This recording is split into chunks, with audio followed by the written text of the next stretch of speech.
अच्छा सर, अगर किसी ने प्रोग्रामिंग स्टार्ट करनी हो तो आज के दौर में इस वक्त वो कैसे स्टार्ट करेगा? मतलब कहाँ से वो अपना स्टार्टअप ले? पहले ये करेगा, फिर ये करेगा, फिर ये करेगा, तो वो अपना जो स्टार्टअप है वो कहाँ से ले? और आया इसके लिए जरूरी है कि वो उसके पास कोई डिग्री हो, कोई बैचलर्स की, बीएस सीएस की कोई डिग्री उसके पास होना लाजमी है या नहीं?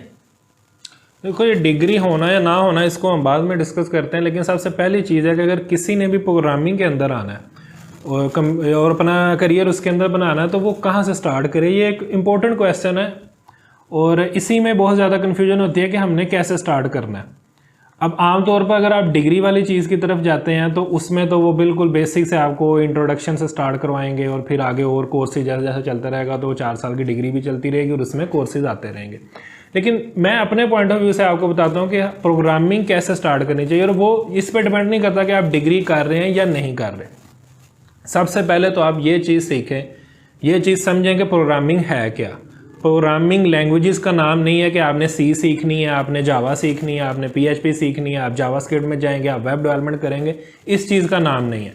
प्रोग्रामिंग नाम है कि आपको सिंपली पहले तो ये समझना है कि कंप्यूटर किस तरह से काम करते हैं। एग्जैक्टली मैं डीप की बात नहीं कर रहा कि आप उसका आर्किटेक्चर समझना शुरू कर दें, आप उसकी बेसिक चीज़ों को तो समझे ना कि कंप्यूटर सिस्टम वर्किंग किस तरह से करते हैं।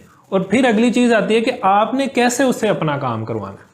ये लैंग्वेज इंडिपेंडेंट होनी चाहिए ये चीज़ें, इससे ये मैटर नहीं करता। हाँ, एक चीज़ ज़ाहिर है आपको एक लैंग्वेज में काम करके उससे ये चीज़ फुलफिल करवानी होती है। आप मुंह से तो नहीं उसको कह सकते कि भाई ये कर दो और वो कर देगा, ठीक है, इस तरह से तो नहीं होगा। हाँ, आज आप एआई के लिहाज से देखते हैं कि जी आपने उसको कुछ पूछा और उसने जवाब दे दिया, लेकिन ये प्रोग्रामिंग तो नहीं है, ये तो एक तरह की कम्युनिकेशन है। तो पहली चीज़ ये कि ये समझना बहुत ज़रूरी है कि प्रोग्रामिंग क्या है। यूनिवर्सिटीज़ में या जहाँ भी आप जाएंगे वहाँ पर इसी से स्टार्ट करवा देते हैं। आमतौर पे अजीबोगरीब एग्जांपल देते हैं, जी एक रेसिपी है, आप उसके अंदर इंग्रेडिएंट्स डालते हैं, वो एंड पे एक चीज़ तैयार हो जाती है, वो पुलाव बन जाता है।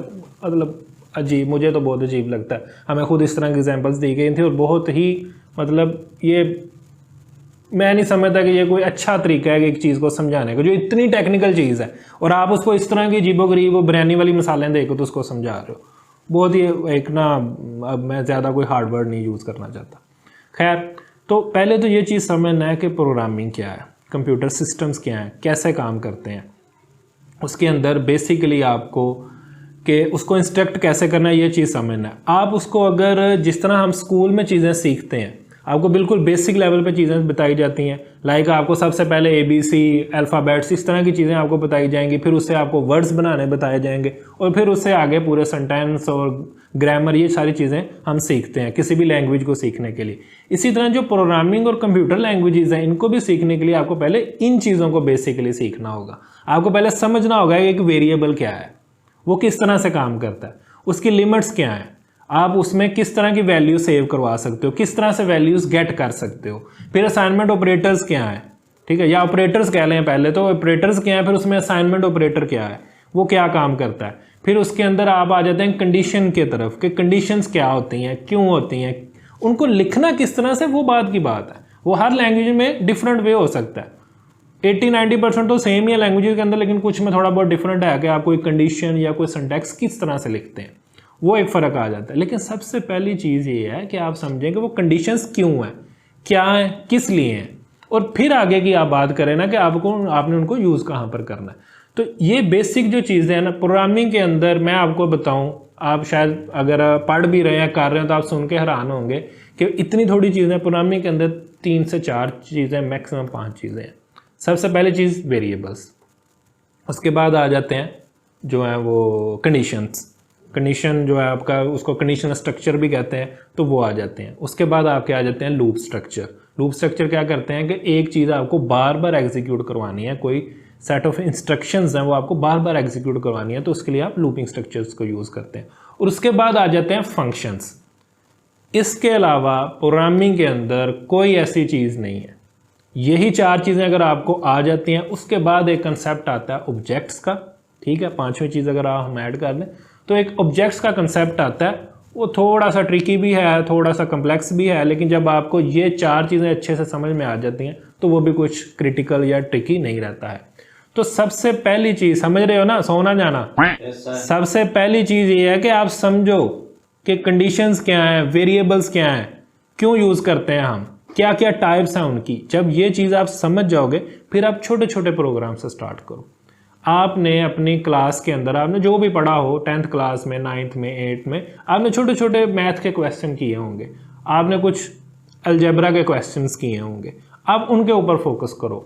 आप देखो कि आपको उसको सॉल्व कैसे करना है अपने इसके अंदर, इसको यूज़ करते हुए, प्रोग्रामिंग को यूज़ करते हुए आप कैसे सॉल्व करोगे। आपने बेसिक वेरिएबल्स को समझ लिया, आपने समझ लिया कंडीशन स्टेटमेंट्स को, आपने प्लस माइनस को, उसके अंदर जो भी ऑपरेशंस हैं उनको जब आपने बेसिकली समझ लिया कि आप कैसे लिखोगे, और वो उसी तरह से लिखते हैं जैसे हम अलजेब्रा में काम करते हैं। a+b c is equal to a+b, मतलब क्या है कि c के अंदर वो वैल्यू आ जाएगी जो a और b को प्लस करने से आएगी, तो वो c के अंदर चली जाएगी। तो इसी तरह की उसका सिंटैक्स है सिंपल सा। तो आप उसके अंदर इसको सीख के फिर छोटी छोटी प्रैक्टिस करोगे। उन प्रैक्टिस का क्या फ़ायदा होगा, आपको ज़्यादा अच्छे से समझ में आएगा। कोई अननोन प्रॉब्लम आप सॉल्व करने बैठोगे, आपको नहीं पता कि इसका जवाब क्या आना चाहिए। आप पेपर पे सॉल्व कर रहे हो, आपको पता है कि ये मैंने सारा फार्मूला लगाया, उससे ये आंसर आ गया। वही फार्मूला आप कंप्यूटर में किस तरह से लगाओगे, आप किसी प्रोग्रामिंग लैंग्वेज में जिसमें भी आप काम कर रहे हो, आप किस में वो लगाओगे। और मैं रेकमेंड करता हूँ कि आप अगर बिल्कुल बेसिक लेवल पे हैं, बिल्कुल अभी स्टार्ट कर रहे हैं, आप यूआई और इस तरह की चीज़ों की तरफ ना जाएं, आप इन कंसेप्ट को समझें और पाइथन लैंग्वेज में कर लें। पाइथन क्योंकि उसका सिंटैक्स काफ़ी सिंपल है, आप मतलब बिल्कुल ऐसे ही अपना कोड लिखना स्टार्ट कर सकते हैं। आपको कोई इन चीज़ों को देखने की ज़रूरत नहीं है कि लाइब्रेरीज़ क्या होती हैं, कैसे इंपोर्ट की जाती हैं, लाइब्रेरीज़ का मतलब क्या होता है, वो समझने की ज़रूरत नहीं है बिल्कुल स्टार्ट पे। बाद में आप लाजमी समझें उनको कि इनका क्या मकसद है, क्या मतलब होता है, लेकिन बिल्कुल जब आप स्टार्ट कर रहे हैं तो इस तरह की कन्फ्यूजन और कम्प्लेक्सिटी को ना ऐड करें। तो आप पाइथन को चूज़ कर लें, उसके ऊपर बिल्कुल बेसिक आपके पास आपको कोड उसका जो मिल जाता है, बड़े आसानी से आप उसके ऊपर लिख सकते हो। तो वो जो छोटी छोटी प्रैक्टिस है आप उसके ऊपर करो, आपको बहुत अच्छे से समझ में आएगा कि ये प्रोग्रामिंग काम किस तरह से करती है, इसका रिजल्ट क्या आना चाहिए, अगर गलत आ रहा है तो क्यों आ रहा है, आप उसको डीबग कर सकते हो। आप देख सकते हो कि इसमें 10 का फ़र्क आ रहा है, ये नहीं आना चाहिए, तो आप अपने कोड में देख के उसको आइडेंटिफाई कर सकते हो कि कहाँ पर ये मसला आ रहा है। तो जब आप ये छोटी छोटी एग्जांपल्स कर लोगे, फिर उसके बाद चीज़ें आ जाती हैं कि आमतौर पर जैसे हम कोई फार्मूला यूज़ करते हैं किसी चीज़ को सॉल्व करने का, आप उसको डाटा भेजते हो, लाइक क्वाड्रेटिक इक्वेशन है, आप उसको वेरिएबल्स भेजो, वैल्यूज़ भेजो, वो आपको आंसर रिटर्न कर दे। आप उसको इस तरह से लाइन बाय लाइन अपने मेन कोड के अंदर लिखने के आप उसके फंक्शन बना दो, आपकी फंक्शन की प्रैक्टिस शुरू होगी। आपने उसका फंक्शन बनाया, आपको पता है ये 4 वैल्यूज़ मैं इसको भेजूंगा, ये रिटर्न में मुझे मेरा आंसर दे देगा जो भी इसकी वैल्यू बनती होगी। तो फिर आप फंक्शंस की तरफ जाओगे, और फंक्शंस भी आप वही बनाओ जो आप देख रहे हो कि आप आमतौर पर यूज़ करते हो, जो आपने अपने स्टडी के दौरान आपने यूज़ किए हैं। जो फंक्शंस बनाना, पूरे पूरे चैप्टर्स हैं, एक्सरसाइजेज हैं, तो फंक्शन कैसे बनाया जाता है, कैसे उसको कॉल किया जाता है, तो वो अब यहाँ पर दोनों चीज़ें आपको क्लियर होंगी। आपका वो गिला भी ख़त्म होगा कि ये जो मैथ हम पढ़ रहे हैं ये कहाँ पर यूज़ होना है। जो ये हर स्टूडेंट का ये गिला है कि जी ये 9, 10, 11, 12 जितना मैथ पढ़ा था हमें नहीं पता ये कहाँ पर यूज़ हो रहा है। आप उसको यूज़ करो, आप उससे प्रोग्रामिंग समझो, सीखो। इसीलिए कहा जाता है कि जिसकी मैथ अच्छी होती है उसकी प्रोग्रामिंग अच्छी। लेकिन मैं थोड़ा सा यहाँ पर ऐड कर दूँ कि मैथ अच्छी होने नहीं, मैथ का मतलब क्या है, प्रॉब्लम सॉल्वर होना। प्रॉब्लम सॉल्विंग आपकी अच्छी है, आपकी प्रॉब्लम सॉल्विंग अच्छी है तो आपका मैथ अच्छा है, तो आपकी प्रोग्रामिंग अच्छी है। सिर्फ मैथ के फार्मूले रट के क्वेश्चंस का आंसर निकाल लेना जो है वो मैथ अच्छा नहीं होना होता। अच्छा होना क्या होता है कि आपके पास एक प्रॉब्लम है, आप उसको अच्छे से ब्रेक डाउन करना जानते हो और आप उसको पे ऊपर फिर उसका सल्यूशन निकालना जानते हो, तो ये प्रॉब्लम सॉल्विंग होती है। मैथ्स के अंदर भी आप देखें कि कई दफ़ा आपका एक ही उसमें या एक ही फार्मूले के साथ आंसर नहीं निकल रहा होता, आपको 2-3 फार्मूले उसमें लगाते हैं। पहले किसी एक वेरिएबल की वैल्यूज़ निकालते हैं, आप वैल्यू निकालते हैं, और फिर आप किसी दूसरे की निकालते हैं, और एट द एंड आपके पास जो फाइनल रिजल्ट चाहिए होता है वो आप निकालते हैं। तो जब आप ये 2-3 चीज़ें कर रहे हो, इसका क्या मतलब है, आप प्रॉब्लम को ब्रेक डाउन कर रहे हो। आपने अगर फिजिक्स के न्यूमेरिकल्स पढ़े हैं उनमें भी इसी तरह से ही होता है कि आप प्रॉब्लम को पहले ब्रेक डाउन करते हो, फिर एक एक करके उसका सोल्यूशन निकालते हो, और एट द एंड आपके पास फाइनल सोल्यूशन आता है। इसी तरह से आप प्रोग्रामिंग में भी करते हो। आपके पास कोई स्टेटमेंट है, आपके पास कोई प्रॉब्लम है, आप पहले उसको ब्रेक डाउन करोगे, फिर उसका स्टेप बाय स्टेप सोल्यूशन निकालोगे। जो जो स्टेप आपने उसमें बनाए आप उनको फंक्शंस में कन्वर्ट कर सकते हो। जो कोड आपको 2 दफ़ा लिखना पड़ रहा है, जो आप देखते हो कि ये लाइन मैंने, ये 2-3 लाइन मैंने यहाँ भी लिखी, फिर मुझे दोबारा लिखनी पड़ी, फिर दोबारा लिखनी पड़ी, आप उसको सम अप करके एक फंक्शन बना सकते हो, एक अलग निकाल सकते हो, और उस फंक्शन को वो 2-3 जगह डुप्लीकेट करने के बजाय उस जगह पर उसको कॉल कर सकते हो। तो आप बिल्कुल बेसिक चीज़ों से इसको स्टार्ट करोगे। ये नहीं सोचोगे कि आपने फ़लाँ लैंग्वेज सीखनी है, आप ये सोचो कि मैंने लॉजिक सीखनी है, मैंने प्रॉब्लम सॉल्विंग सीखनी है, मैंने जो है वो प्रोग्रामिंग सीखनी है। फिर आप जो है किसी भी एक तरफ आप जाओगे कि आपने वेब डेवलपमेंट करनी है, आपने मोबाइल डेवलपमेंट करनी है, आपने किस तरफ जाना है। और वेब के अंदर भी फिर और भी चीज़ें हैं कि उसमें वर्डप्रेस है, उसमें लारावेल है, उसमें वो फुल स्टैक डेवलपमेंट में आप देखो तो वो जावास्क्रिप्ट है, उसके फ्रेमवर्क्स हैं। तो वट जिसमें भी आपको अच्छा लगता है, आपको ठीक लग रहा हो या जो भी उस वक्त की डिमांड्स हो उस हिसाब से आप करो, लेकिन पहले इन चीज़ों का ना सोचो। फिर आ जाती है डिग्री वाली बात। तो मैंने पहले जैसे कहा कि डिग्री जो होना है ना होना, या डिग्री कर रहे हो नहीं कर रहे, ये मैटर नहीं करता आपकी प्रोग्रामिंग सीखने के वाले से, क्योंकि जो डिग्री कर रहे हैं उनको अभी प्रोग्रामिंग उस तरह से नहीं आती है। वो भी बाद में फिर कोर्सेज करते हैं, बाद में इंटर्नशिप्स करते हैं, फिर कहीं जाकर उनको कुछ कुछ आइडिया होना शुरू होता है। तो डिग्री वालों के लिए मैं यही कहूँगा कि आपको कोई नहीं रोक रहा कि आप इंटरनेट से स्टडी करके प्रोग्रामिंग सीख लें। आपको कोई नहीं घर आके कहेगा कि भाई यूनिवर्सिटी में पढ़ रहे हो तो ये क्या कर रहे हो, यूट्यूब पे क्यों बैठ के ये प्रोग्रामिंग देख रहे हो। तो कोई नहीं आपको कहता। आप इंस्टीट्यूट से तब भी कोर्स कर सकते हो, कोई अच्छा इंस्टीट्यूट आपको आपकी नज़र में है, वहाँ से अच्छा पढ़ाया जा रहा है, अच्छे तरीके से समझाया जा रहा है, तो आप उस इंस्टीट्यूट से कोई कोर्स कर लो प्रोग्रामिंग के रिलेटेड। आप जो है वो यूट्यूब इंटरनेट तो भरा पड़ा आर्टिकल्स के साथ, वीडियोस के साथ, आप वहाँ से सीखना शुरू कर दो। कहीं पर ये नहीं लिखा हुआ कि पहले 4 साल आपने यूनिवर्सिटी की सिर्फ वो किताबें ही पढ़नी है, थ्योरेटिकली पढ़ना है, और फिर कहीं जाके आपको होश आए 4 साल बाद कि ओहो मुझे तो प्रोग्रामिंग अच्छे से नहीं आती, अब मैं कहीं पर जाऊँ जाके कोर्स करूँगा, अब मैं कहीं पर जाके इंटर्नशिप करूँगा, फिर 1 साल में अपना 1.5 साल और ज़ाया करूँगा, फिर कहीं जाके मुझे बिल्कुल एंट्री लेवल की कोई जॉब मिलेगी। तो आपको कोई नहीं कह रहा ऐसा करने से। आप डिग्री के दौरान ये सारा कुछ करें, सीखें।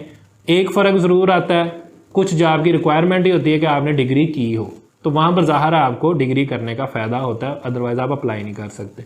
और वैसे भी आमतौर पर ऐसी रिक्वायरमेंट ना भी करें ना, तो वो रिक्वायर ज़रूर करते हैं, उनका मतलब प्रेफर ज़रूर करते हैं उनको जिन्होंने डिग्री की होती है। उससे फ़ायदा ये होता है कि आपको कम से कम टर्म्स का पता होता है, आपको कम से कम इन चीज़ों का पता होता है कि जब डेडलाइन मिलती है, कोई असाइनमेंट मिलती है, कोई काम करने को मिलता है, उसको किस तरह से पूरा करना होता है। आप एक प्रोसेस से गुजरे होते हो, आपने सारी टर्म्स पढ़ी होती हैं। अगर आपने उस तरह से अंडरस्टैंड ना भी की हो, लेकिन कम से कम आपने पढ़ी तो होती है ना, तो इसलिए थोड़ा प्रेफर करते हैं कि जिसने डिग्री की हो बेहतर है कि उसको हम ले लें एज़ कम्पेयर टू जिसने डिग्री नहीं की। लेकिन अगर आपका स्किल अच्छा है, डिग्री की या नहीं की फिर मैटर नहीं करता। अगर आपको अच्छे से काम करना आता है, किसी ने कोई आपकी डिग्री लेके अपनी प्रोफाइल अपनी कर लेनी ना उसकी होनी है, उन्हें तो काम चाहिए। जहाँ भी आप जॉब करो, कहीं पर भी आप काम करो, तो उन्हें काम से मतलब होता है। अगर आपको वो आता है फिर मैटर नहीं करता। जैसा मैंने कहा कि अगर रिक्वायरमेंट हो फिर तो ज़ाहिर आपको डिग्री हो, लेकिन मोस्ट ऑफ द टाइम आपको कोई भी रिक्वायर नहीं करता कि आपके पास इस इंडस्ट्री के अंदर, प्रोग्रामिंग की, आईटी की इंडस्ट्री के अंदर, कि आपके पास डिग्री हो। तो करें तो बेहतर है, अच्छी चीज़ है, आपकी कोई अपॉर्चुनिटी मिस नहीं हो सकती। आप एक प्रोसेस से गुजरोगे, आपको कई सारी नई चीज़ें सुनने को समझने को मिलेंगी। और अगर नहीं भी कर रहे तो आप फिर स्टार्ट बिल्कुल बेसिक प्रोग्रामिंग से करोगे। अब इतनी तमहीद देने की समझ आ गई है? जी सर, एक चीज़ का तो पता चल गया कि ये जो मैथ है ना, ये सिर्फ पैसे काउंट करने के लिए इस्तेमाल नहीं होता। जी बिल्कुल, ये बड़ी जगह इस्तेमाल होता है। और जब आप प्रोग्रामिंग करना शुरू करेंगे तो आपको बड़े अच्छे से आइडिया होगा कि मैथ क्या क्या सॉल्व कर सकता है, सिर्फ हम उस तरह से उसको इस्तेमाल नहीं करते। अपना बहुत सा ख्याल रखिएगा। अल्लाह हाफिज़।